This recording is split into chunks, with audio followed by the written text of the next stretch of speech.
Hey everyone, another episode of the Top Drive Show for you today. So today you will find out more about our next prize car, which is the Mercedes-Benz AMG SLS GT3, the RQ90 car, which is a rerun of the car that's been given out as a prize car a few years back. I've got Tim with me today, who will talk about the performance and ultimately will help you to decide whether you want to take part in the finals starting in Top Drives this Thursday. So, Tim, to you. Thanks, Dimitri. All right, so here we go. 2016 Mercedes-AMG SLS GT3. Now, interesting thing about this in the Top Drives world is that it has been given out a very long time ago. Back, I think, in February 2018, just a few months after launch, in a kind of experimental tri-series where I think only the top two players would win it. But then we ran a repeat of the final, but it was wet instead of dry, and the top two could win it there. And that means a very, very tiny number of players won it twice. And occasionally people would see a hand with two of those and go, what's going on? That's very rarely seen nowadays. It was hardly any players. It was a long time ago. So here it is coming back, and now a bunch more people can win it. So what have we got here? I asked Johnny about this car because, he knows a lot more about it than me. And he told me this is based on the SLS road car developed by AMG and is the spiritual successor to the iconic and also in Top Drive's RQ21 300 SL gull-wing from the 60s. If you look at the picture in Top Drives, you can see it's a gull-wing door.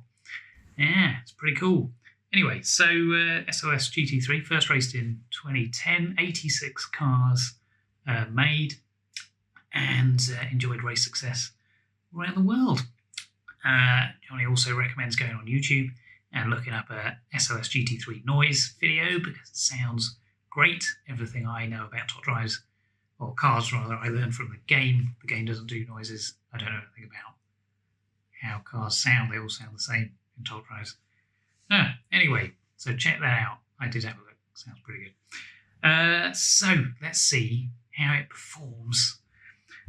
First up, we put it up against the SLS Black.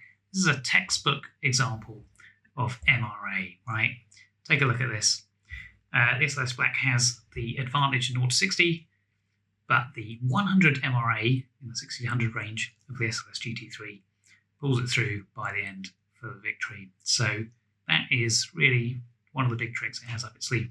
Of course, the other thing is it has 97 handling stock. So that is quite a lot. And that's a pretty cool combination. So here we'll bring in a little bit of handling by putting it against a Pagani Zonda 760 RS on a slice of the Nürburgring. It's a little bit too long for this video in the whole thing. So the Zonda, even greater 0 to 60 advantage, but the MRA at 90, not quite as high. And the SLS GT3 just builds up that advantage a little bit on the corners with the handling, a little bit more on the straights with that greater MRA to take the victory in the end. So that is pretty cool. Now, but the other thing you might worry about with this car in Top Drives in particular is as an RQ90 slick-tired German car, there's a strong risk you're going to come up against the 1970 Porsche 917, which people can get from PAX, which is also RQ90 and slick-tired. And that has an even higher MRA, lower handling, but is lighter, right? So how is that going to work out? So here's an example on the twisty circuit standing start. The 917 gets out of the gates quicker with the lower 0 to 60. And it's got the higher MRA. So the only advantage the SLS GT3 has is that handling, really. But on the twisty circuit, there's a lot of chances to prove that. And that gives it quite a clear win. But how does that work out more generally? So I'll just bring up all these little benchmarking tables I like to do. There you go, boom. Hopefully you can see that. So yeah, comparing the SLS GT3 against a few other slick-tired competitors and the old McLaren 12C, which we always like to see, just see how it does. Everything red is where it's losing out, blue is where it's winning. And so what you can see is it's a little bit of a mixed bag. It's got this interesting characteristic of having tremendously high handling, but it is not the lightest. And so that means in races where being light is a particular advantage, like the slalom, the SLS GT3 does lose out to competitors like the Porsche 917 or like the Expo GT4 that we will be able to win in March in the monthly challenge series.